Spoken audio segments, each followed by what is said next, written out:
얘 태어나면서부터 헌 것 좋아하는 사람이 어딨냐? 나는 니들 좋은 거 주려고 헌 거 입고 타고 다녔어. 그걸로 다 같이 잘 살아보자고 재산 열심히 불려보자고 한 거지.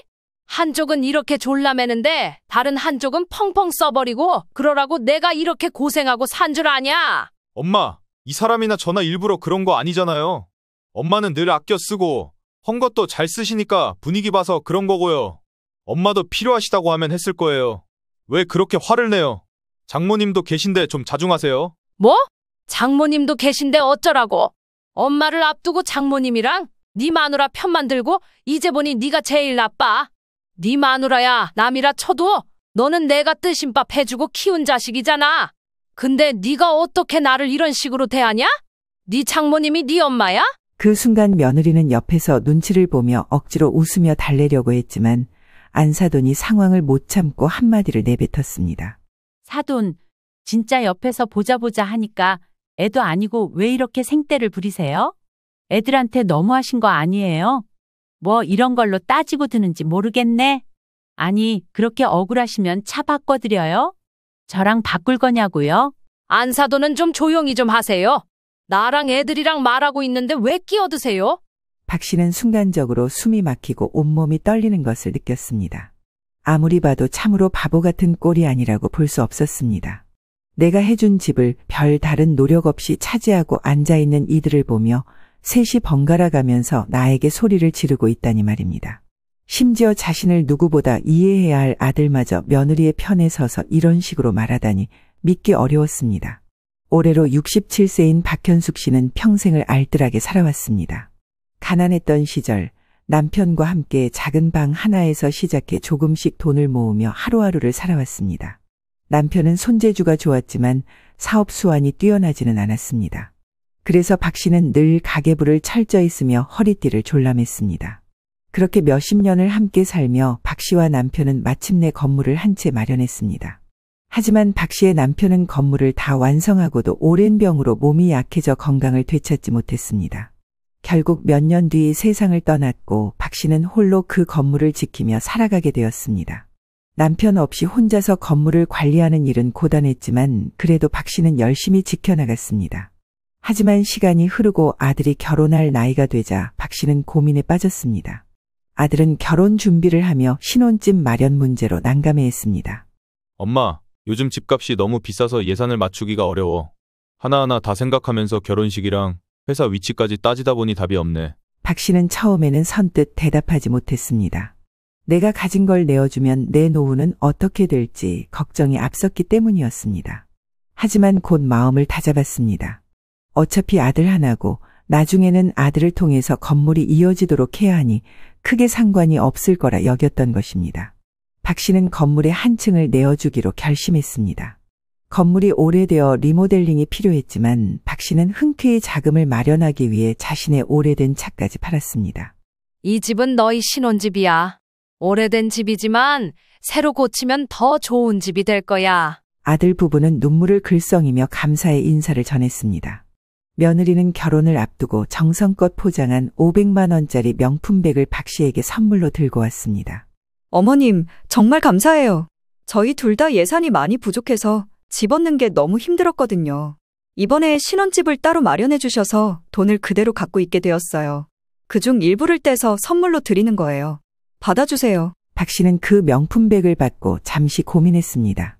이런 사치를 좋아하지 않는다는 것은 아들도 잘 알 텐데 며느리가 모를 리는 없을 것 같아 보였기 때문입니다. 그렇게 잠시 고민하던 박 씨는 결국 그 명품백을 돌려보냈습니다. 예, 이 가격표를 보니 손이 떨리는구나. 나는 이런 거 필요 없다. 신혼부부가 살만한 집 얻는데 돈 몇 억씩 들어가잖니.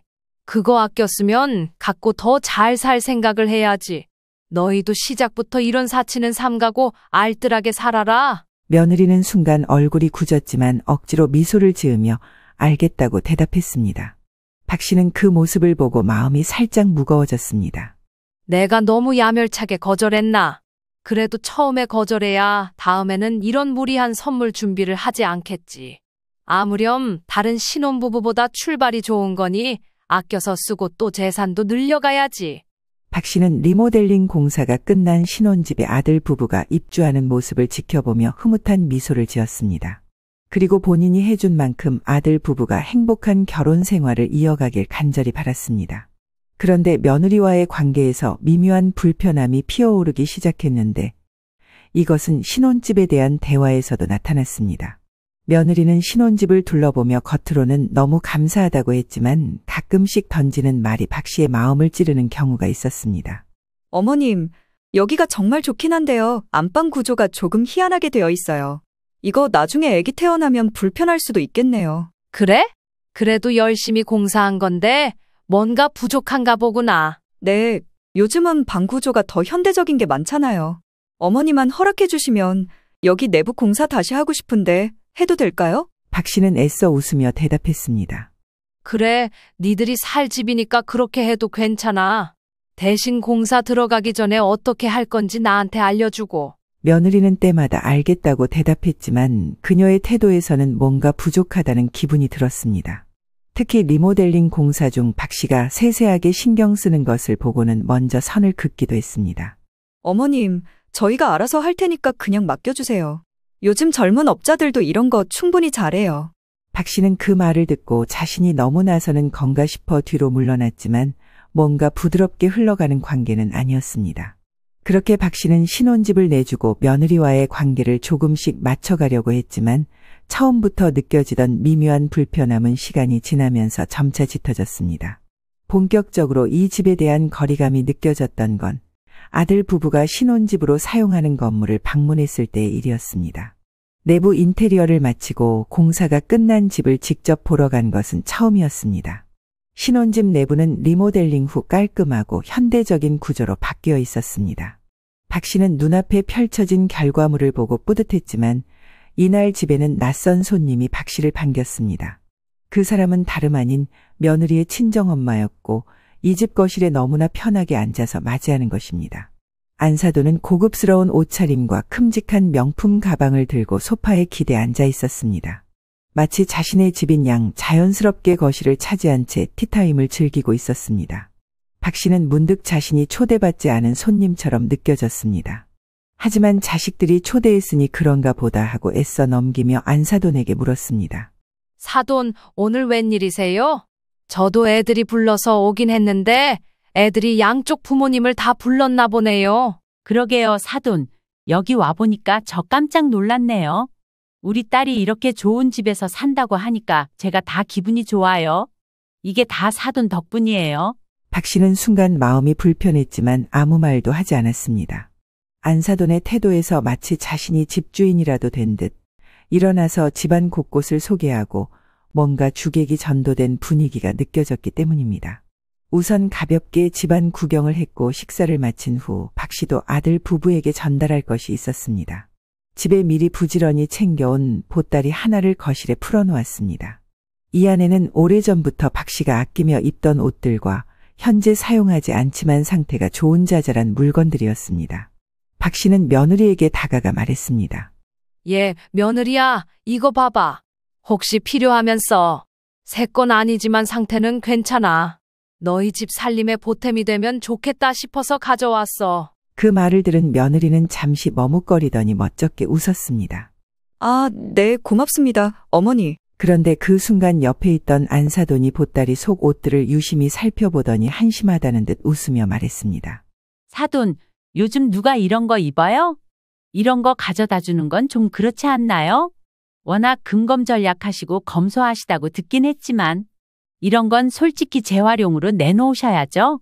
누구 입으라고 주기에는 좀 민망한 것들 같은데 말이에요. 이 말에 무안해진 박 씨는 순간 얼굴이 굳어졌지만 겉으로는 억지로 미소를 지으며 대꾸했습니다.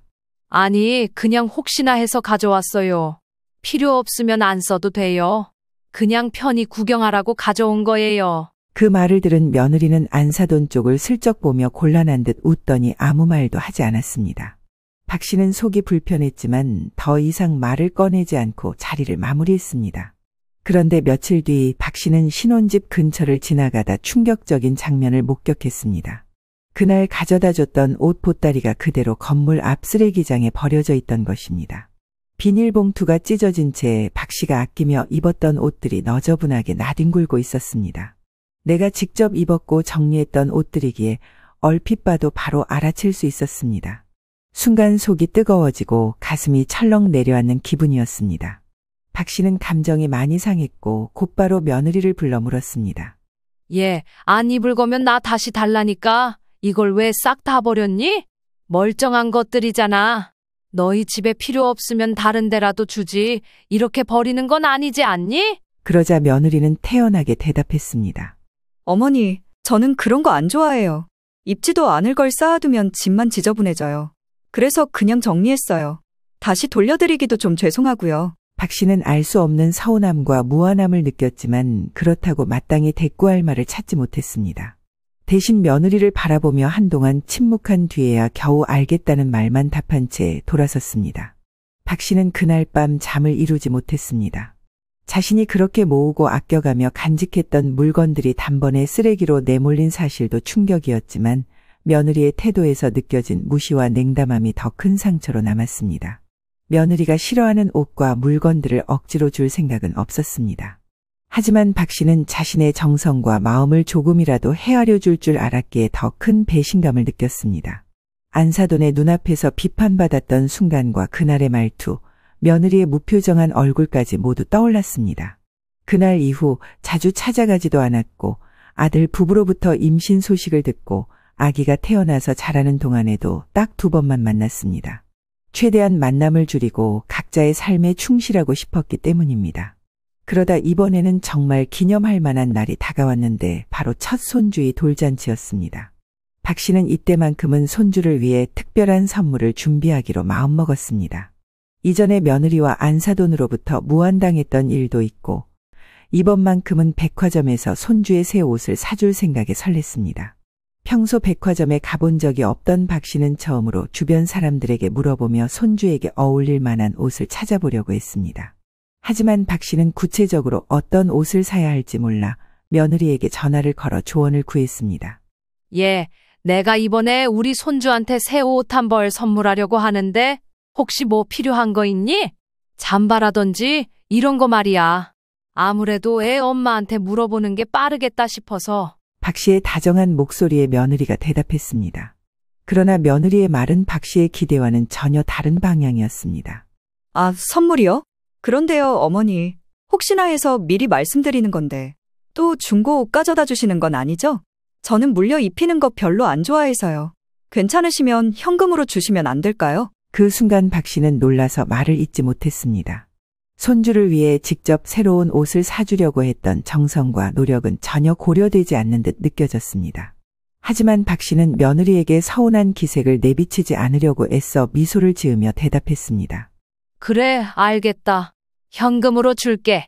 그게 낫겠구나. 전화를 끊고 나서도 박 씨의 마음은 한동안 무거웠습니다. 손주를 위해 무엇을 해주면 좋을까 고민하며 들떴던 감정은 순식간에 식어버렸습니다. 그날 이후 박 씨는 돌잔치를 위해 현금을 준비해 선물로 건넸습니다. 그러나 마음 한편은 씁쓸함으로 가득 찼습니다. 그리고 드디어 돌잔치 당일이 되었고 이런저런 일들은 차치하고 박 씨는 손주의 첫 생일을 축하하기 위해 설레는 마음으로 행사장에 도착했습니다. 손주의 특별한 날을 기념하기 위해 사람들로 북적이는 모습을 보니 마음이 흐뭇해졌습니다. 하지만 박 씨는 행사장 안으로 들어서며 예상치 못한 모습을 마주하게 되었습니다. 안 그래도 지난 일로 얼굴 마주하기 불편해진 안사돈이 누가 봐도 눈에 띌 만한 아주 눈부신 모피코트를 입고 나타났습니다. 얼굴 전체에 화려한 액세서리를 달고 요란하게 등장한 것이었습니다. 한눈에 봐도 고가의 옷차림은 주변 사람들의 시선을 단번에 사로잡았습니다. 박 씨는 순간 멍해지며 속으로 생각했습니다. 안사돈 내가 저렇게 여유가 있었던가? 전에도 엄청 비싸 보이는 가방을 들고 오더니 그렇게 여유 있으면 딸 시집 갈 때 얼마라도 보태주지. 박 씨는 이런 생각을 하면서 순간적으로 이런 생각 자체가 참으로 없어 보인다는 느낌이 들었습니다. 그나마 자신이 가진 옷 중 가장 단정하고 깨끗한 옷을 입고 나오긴 했지만 자기도 모르게 괜시리 안사돈 옆에서 초라해졌음을 느꼈기 때문입니다. 애써 생각을 가라앉히고 자리를 잡으려는데 이때 안사돈이 다가와 웃으며 말을 건넸습니다. 사돈, 안녕하세요. 오늘도 이렇게 뵙네요. 잘 지내셨지요? 가까이 이쪽으로 앉으시지. 왜 이렇게 멀리 떨어져 계세요? 아, 안녕하세요, 사돈. 오랜만에 뵙네요. 달리 할 말이 없었던 박 씨는 안사돈에게 옷이 멋지다는 칭찬을 건넸고 이 말에 안사돈은 웃으며 반응했습니다. 네. 이거 저번에 우리 딸이랑 백화점 가서 산 거예요. 오늘 손주랑 다 같이 스냅 촬영한다고 해서 무리 좀 했죠? 요즘 모피도 하도 잘 만들어서 이렇게 진짜 모피는 돈이 꽤 들어요. 아, 그러시구나. 그냥 봐도 너무 멋지네요. 저는 그런 걸 잘 볼 줄 몰라서. 이때만 해도 박 씨는 그저 화려한 옷차림에만 놀랐고 며느리가 자기 친정엄마를 이렇게 살뜰히 잘 챙긴다고만 생각했습니다. 그런데 그쯤에 며느리가 와서 인사를 건넸고 안사돈은 이때 생각 없는 말로 또다시 박 씨를 불편하게 했습니다. 예, 근데 할머니들은 잘 챙겨 입지 않아도 되는 거야? 이따 돌잔치 때 우리도 나가보고 그래야 되는 거 아니지? 안사돈도 한 벌 맞춰드릴 걸 그랬나 봐. 네? 아니에요. 저는 괜찮아요. 그런 거 없어도 돼요. 이 말에 며느리도 슬쩍 박 씨를 쳐다보더니 웃으면서 말했습니다. 엄마도 참, 우리 어머니는 이런 거 안 좋아하셔. 어머니는 중고 가게에서 사온 헌옷들 골라 입는 거 좋아하시지. 백화점에서 옷 사고 그러면 혼난다니까. 그쵸, 어머니? 순간 박 씨의 가슴 속에서 억울함과 씁쓸함이 차올랐습니다. 박 씨는 그저 억지 미소로 상황을 넘겼지만 속은 점점 더 불편해졌습니다. 눈앞에서 화려한 모피코트를 걸치고 있는 안사돈과 자신을 비교하며 박 씨는 속으로 울컥하는 감정을 삼켰습니다. 아무리 자기 친정엄마고 나는 시어머니라지만 온 가족이 모이는 자리에서 박 씨 혼자 따돌림을 받는 듯한 느낌이 들었습니다. 하지만 여기서 끝난 게 아니었습니다. 이윽고 박 씨의 가슴을 더 허전하게 만들었던 건 돌잔치가 한창 진행되며 본격적으로 스냅 사진 촬영이 시작되었을 때였습니다. 사진을 찍겠다고 해서 나가보니 박 씨는 민망할 정도로 며느리와 아들, 안사돈의 손주까지 화려하게 메이크업을 하고 옷을 차려 입은 상태였습니다. 얘기하는 걸 들어보니 이미 며느리는 돌잔치 전날 안사돈과 함께 메이크업과 헤어스타일링을 예약해둔 상태였습니다. 화려한 화장과 세련된 헤어스타일을 한 며느리와 친정어머니는 돌잔치 내내 주목을 받으며 행사장의 중심에 서 있었습니다. 박 씨는 속으로 왜 며느리가 나한테는 이런 얘기를 하지 않았던지 이해되지 않았습니다. 급한 김에 아들에게 물었더니 아들은 손주를 안고 달래느라 정신이 없어 보였습니다. 며느리와 친정어머니가 나란히 서서 스냅 사진을 찍는 모습을 바라보며 박 씨는 결국 참다 못해 며느리에게 조심스럽게 물었습니다. 얘 가족 사진인데 나는 이런 거 준비 안 해도 돼? 미리 말해줬으면 나도 준비를 좀 할 걸 그랬구나. 순간 며느리는 약간 당황한 표정을 지었고 조금 머뭇거리다 대답했습니다. 아, 그러게요. 깜빡했네요. 그런데 어머니도 하실 줄은 몰랐어요. 시간이 없어서 드라이만 급히 해달라고 말할게요. 메이크업은 추가 비용이 들어서 따로 못했어요. 저기요, 이모님, 저희 어머니 드라이 좀 해주세요. 빨리요. 그 말을 듣는 순간 박 씨의 마음은 허전함과 씁쓸함으로 가득 찼습니다. 친정어머니인 안사돈은 이미 완벽하게 준비된 상태로 잔치에 참석했는데 자신에게는 드라이만 받으라는 말이 돌아온 상황이 무척 서운했습니다. 며느리의 당황스러운 표정과 급히 내뱉은 말은 오히려 박 씨를 더 깊은 소외감에 빠뜨렸습니다. 이날 돌잔치 내내 박 씨는 애써 웃는 얼굴을 유지하려고 노력했습니다. 그러나 자꾸만 눈앞에 보이는 며느리와 안사돈의 화려한 모습 그리고 자신을 대하는 태도가 머릿속에서 떠나지 않았습니다. 안사돈은 며느리와 손주를 끌어안고 기념사진을 찍었고 아들은 아무리 정신이 없다지만 엄마인 나는 안중에도 없는 것 같았습니다. 그렇게 나를 제외한 한 가정의 환한 웃음소리가 행사장을 가득 채웠습니다. 박 씨는 한 발치 떨어서서 그 모습을 지켜볼 수밖에 없었습니다. 스냅 사진 촬영 때도 아무도 박 씨에게 자세를 고치거나 조언해 주지 않았고 그녀의 존재는 행사에서 점점 더 흐릿해지는 것처럼 느껴졌습니다. 잔치가 끝나갈 무렵 박 씨는 축하 인사를 건네고 조용히 자리를 떴습니다. 집으로 돌아가는 길 박 씨의 마음은 복잡한 생각들로 가득 찼습니다. 손주의 첫 돌잔치는 그녀에게 특별한 날로 기억되기보다는 차별과 소외의 씁쓸함이 강하게 남는 날이 되어버렸습니다. 돌잔치에서 겪은 일들은 단순한 서운함을 넘어 자신이 가족 내에서 어떤 위치에 있는지 곱씹게 만들었습니다. 심지어 며느리가 박 씨에게 했던 말들은 눈을 감고 억지로 잠을 청하는 와중에도 떠올랐습니다. 어머니는 헌 옷들 좋아하시지 이런 거 안 좋아하시잖아요. 그래서 일부러 안 골랐어요. 혹시라도 필요하시면 나중에 말씀하세요, 어머니. 이 말은 생각할수록 화가 났습니다. 헌 옷을 좋아한다니 애초에 남이 입고 쓰다가 버린 헌 것들을 좋아하는 사람이 누가 있을까요?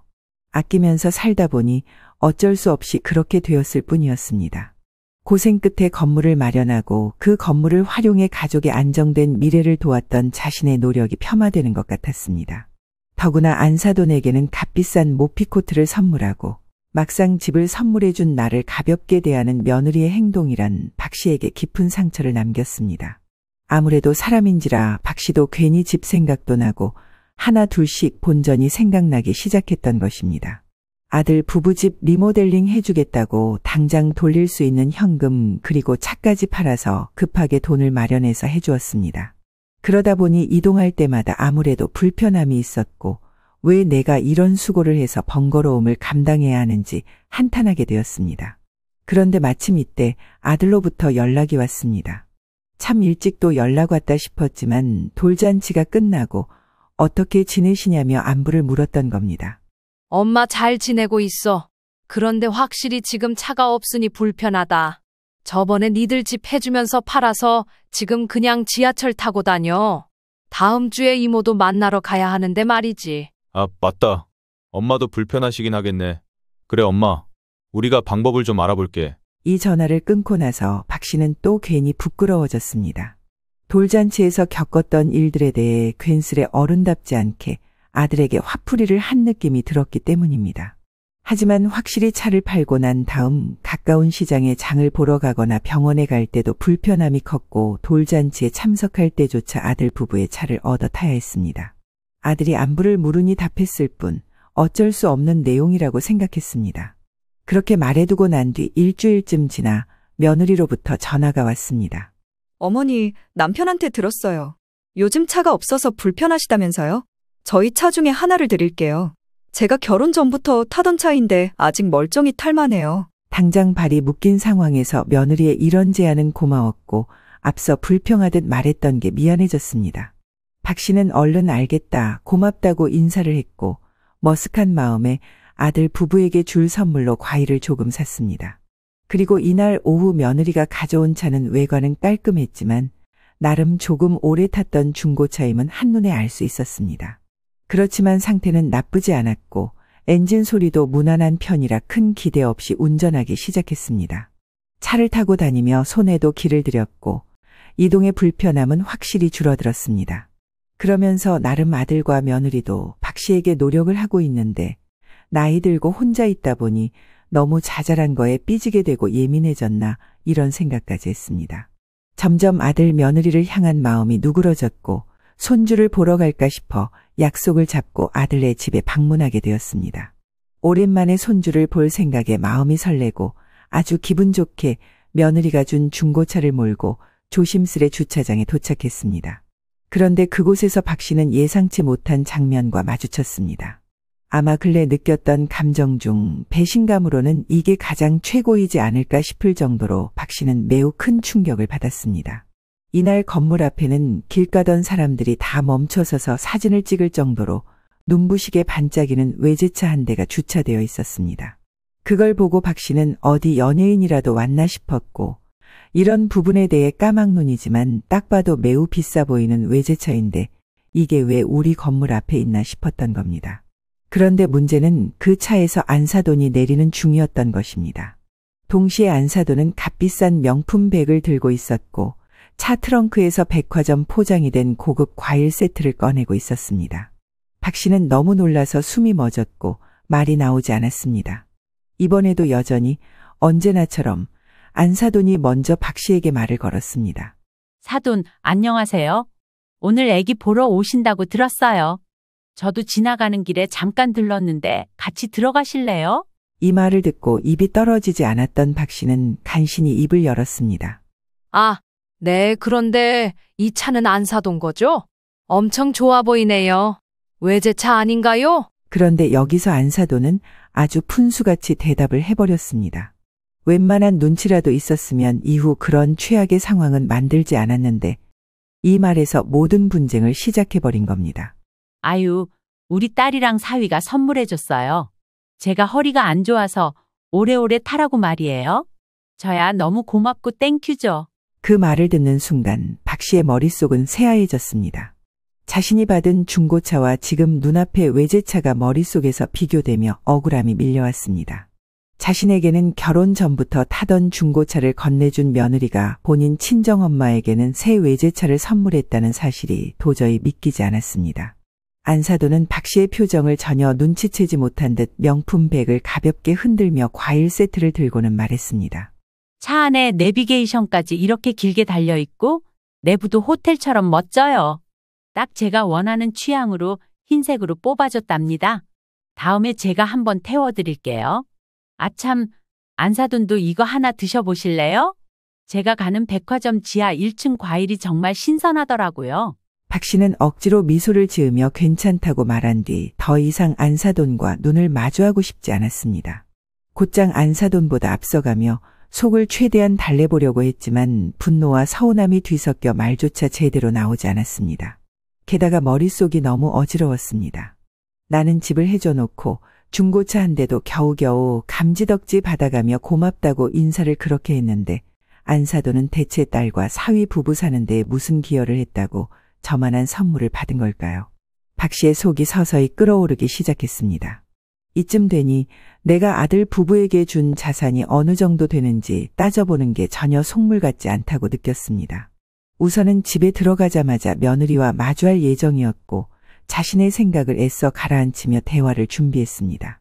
그렇게 서둘러 박 씨는 집 안으로 들어갔고 너무 아무렇지 않게 아들과 며느리가 거실에서 대화하는 모습을 보니 분노가 더욱 주체가 되지 않았습니다.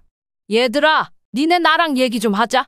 지금 들어오는 길에 보니까 요 건물 앞에 외제차가 한 대 있던데 그거 안 사둔 거라면서? 니들이 사들였다는데 그게 진짜냐? 박 씨의 날카로운 질문에 아들과 며느리는 잠시 당황한 듯 서로를 쳐다보았습니다. 그러다 며느리가 조심스럽게 입을 열었습니다. 어머니, 그게 엄마가 차 바꾸실 때가 되었거든요. 엄마가 그래도 연세가 있고 하셔서 이번에 좀 제대로 된 거 사드렸어요. 사실 어머니도 생각하긴 했는데 워낙에 새 것 사는 거 싫어하시잖아요. 낭비라고 또 혼내실까봐 그런 거예요. 그 말이 끝나기 무섭게 박 씨의 얼굴은 분노로 붉어졌습니다.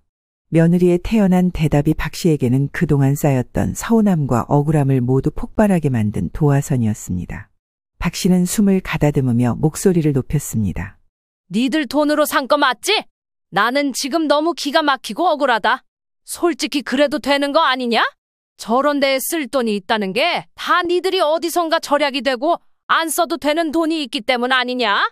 가장 크게 들어가야 할 집에 대해 돈을 아끼게 해주었더니 그렇게 돈을 써. 박 씨의 날 선 질문에 며느리는 순간 머뭇거리더니 당황한 얼굴로 변명하듯 대답했습니다. 저기 어머니, 그렇긴 한데 일단 집 문제는 해결됐고요. 저희 엄마 사드리면서 어머니도 생각하고 있었어요. 근데 어머니가 싫어하실 것 같아서 제 차를 드렸던 거예요.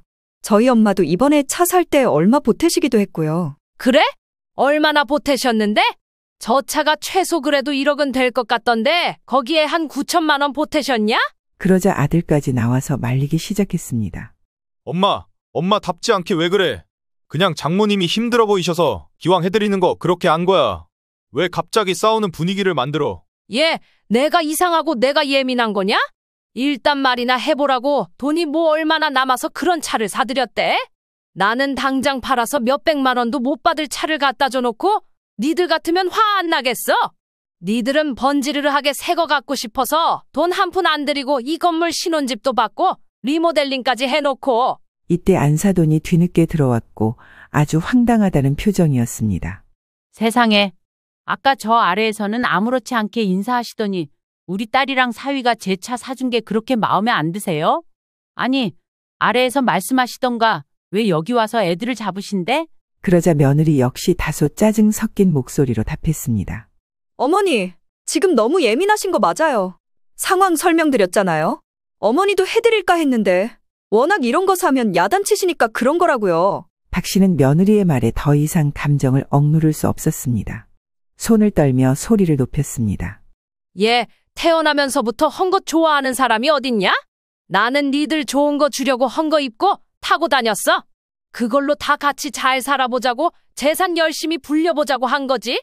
한쪽은 이렇게 졸라매는데 다른 한쪽은 펑펑 써버리고 그러라고 내가 이렇게 고생하고 산 줄 아냐? 박 씨의 격앙된 목소리에 아들도 나서며 중재하려고 했지만 참으로 불행하게도 이것은 아주 쓸데없는 참견이 되어버렸습니다.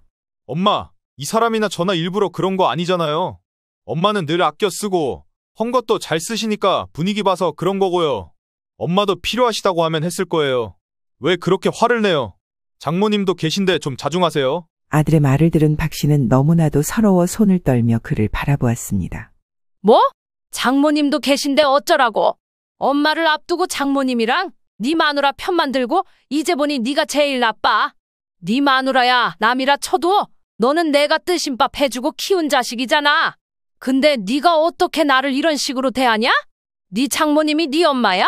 그 순간 며느리는 옆에서 눈치를 보며 억지로 웃으며 달래려고 했지만 안사돈이 상황을 못 참고 한마디를 내뱉었습니다. 사돈, 진짜 옆에서 보자 하니까 애도 아니고 왜 이렇게 생떼를 부리세요? 애들한테 너무하신 거 아니에요?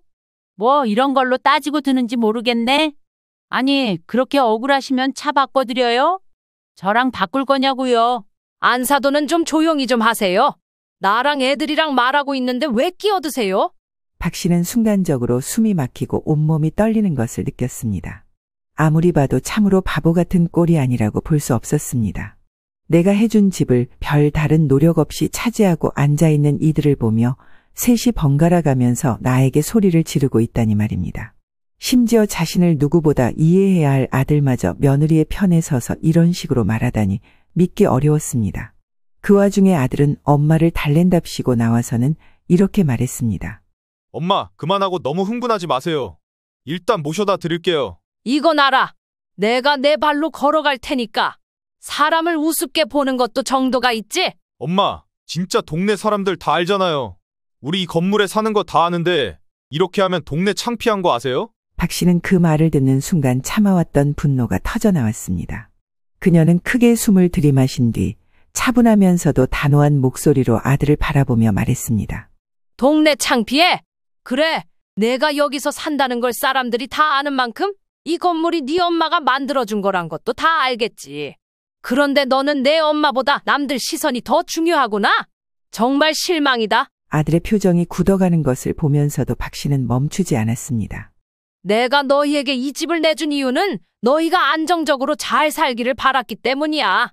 그런데 너희가 나를 어떻게 대했는지 생각해봐라. 나는 헝겊을 좋아한다는 말을 들으면서도 참았어. 너희가 나를 그저 돈 대주는 사람으로 생각하고 장모만 엄마라고 여기는 걸 보면서도 참았다고. 옆에서 듣고 있던 며느리가 박 씨를 말리려는 듯 말을 꺼냈습니다. 어머니, 너무 그러지 마세요.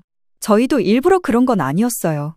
그냥 어머니는 늘 검소하게 사시니까 세차 같은 건 부담스러워 하실 것 같아서. 그래서 네 친정엄마는 안 부담스럽고 나는 부담스러워?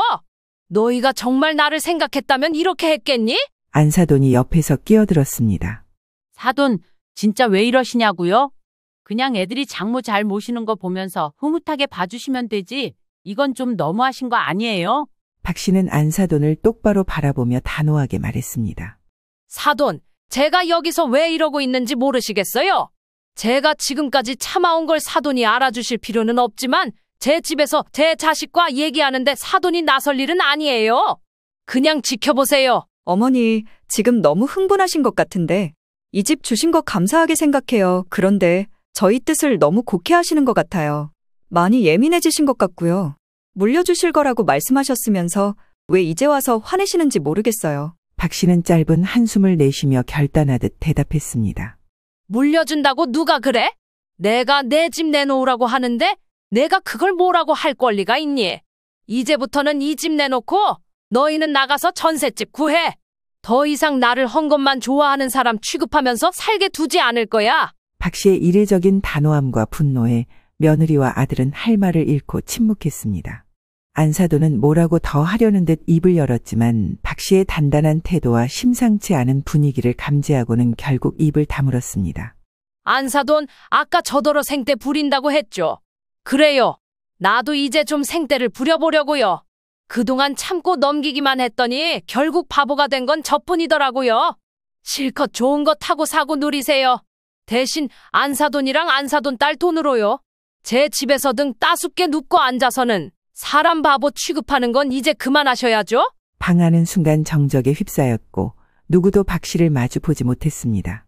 그렇게 모든 말을 끝낸 박 씨는 주저하지 않고 문을 열고 나갔습니다. 집으로 돌아온 박 씨는 그날의 일을 곱씹으며 생각에 잠겼습니다. 감정적으로 대응했던 자신이 조금 후회되기도 했지만 이대로는 안 된다는 결심이 더욱 강했습니다. 결국 박 씨는 늦은 밤 혼자 앉아 모든 것을 정리했습니다.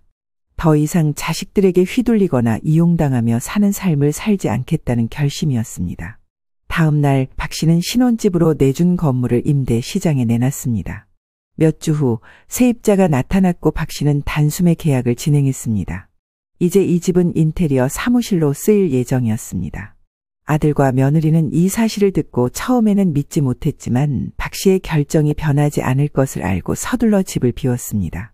이사 당일 며느리는 여전히 상황을 받아들이지 못한 듯 따지듯 물었습니다. 어머니, 진짜 나중에 후회하지 않으실 거예요? 저희 오늘 이렇게 나가는 거 잊지 않을 거예요. 나중에 다시 부르셔도 절대 돌아오지 않을 겁니다. 그리고 저희 엄마도 화가 단단히 나셨어요. 박 씨는 며느리의 말에 피식 웃음을 터뜨리며 차분히 대답했습니다. 네 모습을 보니까 내보내길 정말 잘했다는 생각이 드네. 누가 너희를 다시 부른대? 그런 꿈은 꾸지 마라. 그리고 네 엄마 화난 것도 너무 무서워서 눈물이 날 것 같네. 하지만 한 가지는 알아도 사람 우습게 보고 끝까지 무시하고 밀어붙이는 네가 이 꼴을 만든 거야. 며느리는 말을 잇지 못하고 이를 악물며 짐을 챙겼습니다. 박 씨는 그날 이후로도 흔들리지 않았습니다. 며느리가 떠난 이후 박 씨는 자신의 방식을 고수했습니다. 아들이 몇 차례 전화를 걸어와 울먹이며 사과했지만 박 씨는 말을 듣기만 했습니다. 미안해 엄마. 내가 잘못했어. 생각이 짧았던 것 같아. 박 씨는 아들의 사과에 아무런 대꾸를 하지 않았습니다. 이사 가는 날 박 씨는 아들과 며느리가 준 중고차를 돌려주었습니다. 서로 받은 건 다 돌려주자. 이 차도 다시 가져가. 정리는 깔끔하게 해야지. 며느리는 박 씨의 태도에 아무 말도 하지 못하고 고개를 끄덕였습니다. 그녀는 이제야 자신이 박 씨에게 얼마나 큰 상처를 주었는지 뒤늦게 깨달은 듯 보였습니다. 아들 부부는 외제차를 팔아 전세 자금을 마련하고 검소한 생활을 시작했습니다. 과거의 사치와 낭비를 후회하면서도 박 씨에게 다시 연락하는 것은 꺼려했습니다. 박 씨 역시 그들과 거리를 유지하며 자신의 삶을 살아갔습니다. 이후 박 씨는 건물에 세를 주어 매달 안정적인 수익을 얻기 시작했습니다. 그리고 그 돈으로 그간 자신이 미뤄왔던 일들을 하기 시작했습니다. 새 옷을 사고 백화점에 가서 좋은 물건을 구입하며 그동안 하지 못했던 소비를 즐겼습니다. 그래도 이런 건 사본 사람이 잘 산다고 또 그렇게 많은 돈을 쓰지는 못했습니다. 그전에는 시장에서 5,000원짜리 티셔츠도 따져보고 샀다면 백화점에서 5만 원짜리 질 좋은 니트를 한 벌 사게 된 정도였습니다. 내가 그동안 왜 이렇게 아끼고 살았을까? 변변찮은 거 말고 질 좋고 잘 만들어진 물건을 사는 게 이렇게 기분 좋은 일이었구나. 박 씨는 한동안 쌓아둔 억울함과 서운함을 풀며 마음의 평화를 찾았습니다. 한편 전세집으로 이사간 아들 부부는 이전과는 완전히 달라진 생활을 시작해야 했습니다. 아들과 며느리는 쪼들리는 살림 속에서 검소한 생활로 해야 했는데 이제사 과거의 사치와 낭비를 후회하게 된 것입니다. 박 씨는 그런 모습을 보며 스스로를 위로했습니다. 애들도 아니고 나이가 이제 곧 40살이 될 것들인데 어떻게든 살아가겠지. 나는 관심 끊고 내 인생이나 잘 살아야겠다. 박 씨는 그날 이후로 친구들과 여행도 가고 자신을 위해 더 열심히 살며 삶의 여유와 행복을 되찾았습니다.